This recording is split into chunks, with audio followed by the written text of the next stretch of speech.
Are you communicating with individuals in the United States and encouraging them to participate in attacks of this sort?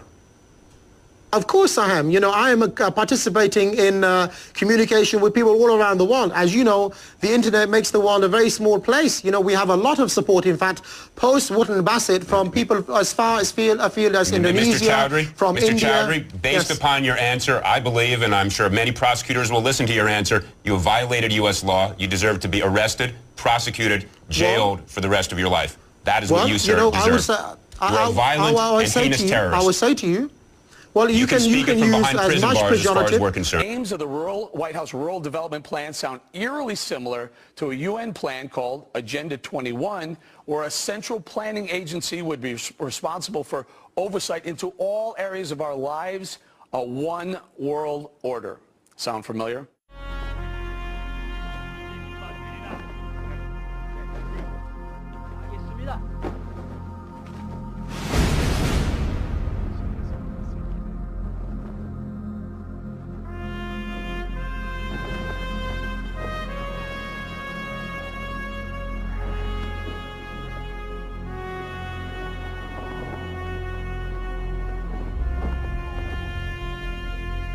Another data collection, data gathering center on Islamists, though, is accusing the Obama administration of allowing scores of known radical Islamists to make hundreds of visits to the White House. It cites court documents and other records to identify many visitors belonging to groups serving as fronts for the Muslim Brotherhood, Hamas, and other Islamic militant organizations.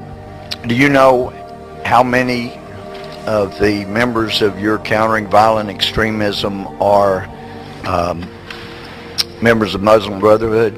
Let me ask you, Muhammad Biari was a member of the working group. You promoted him, and it said there, I've got articles here that say you swore him in as a member now of your, let's see, the Homeland Security Advisory Group. He's apparently been given a secret clearance. Let me make sure you leave here understanding.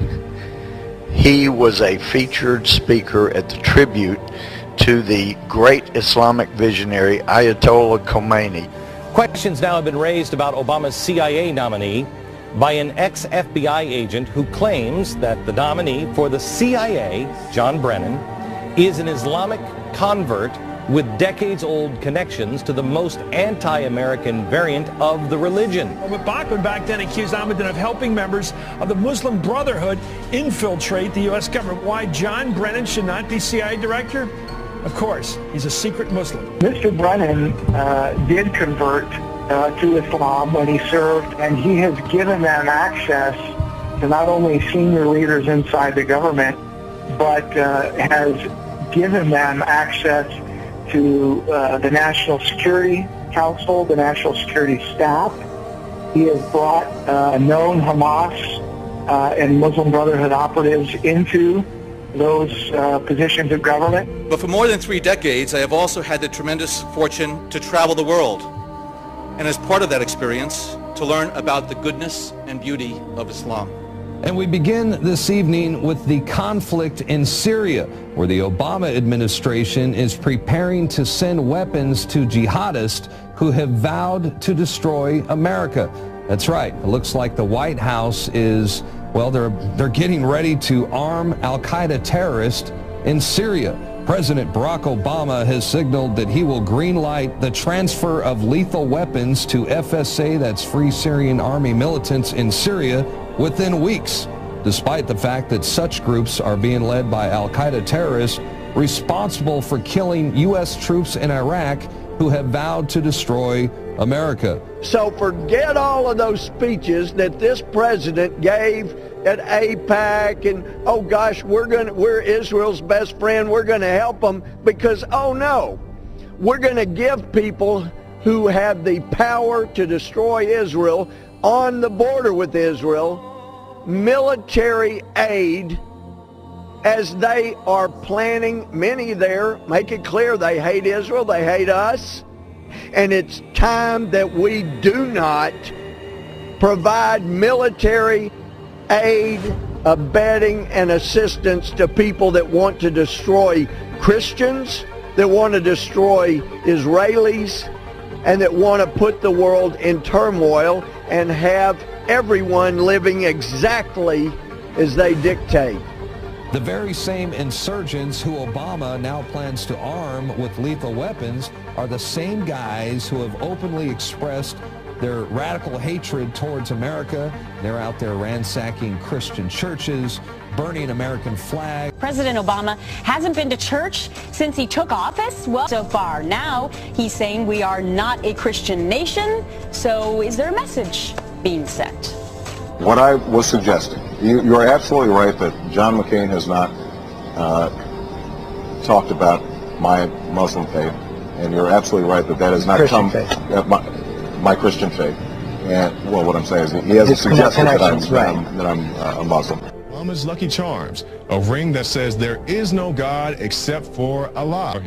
As an ordained United Methodist minister, I am here to attest and affirm that our faith and belief in God is central to the American story and informs the values we've expressed in our party's platform. In addition, President Obama recognizes Jerusalem as the capital of Israel. All those delegates in favor say aye. All those delegates opposed say no. In the opinion of the... Let me do that again. All of those delegates in favor say aye. All those delegates opposed say no.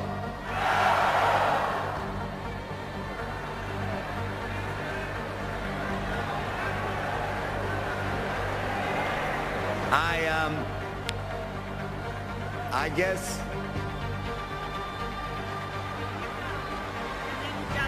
All right, check out this website. 4 Christian missionaries were at an Arab festival over in Dearborn, Michigan, when they had a huge run-in with police.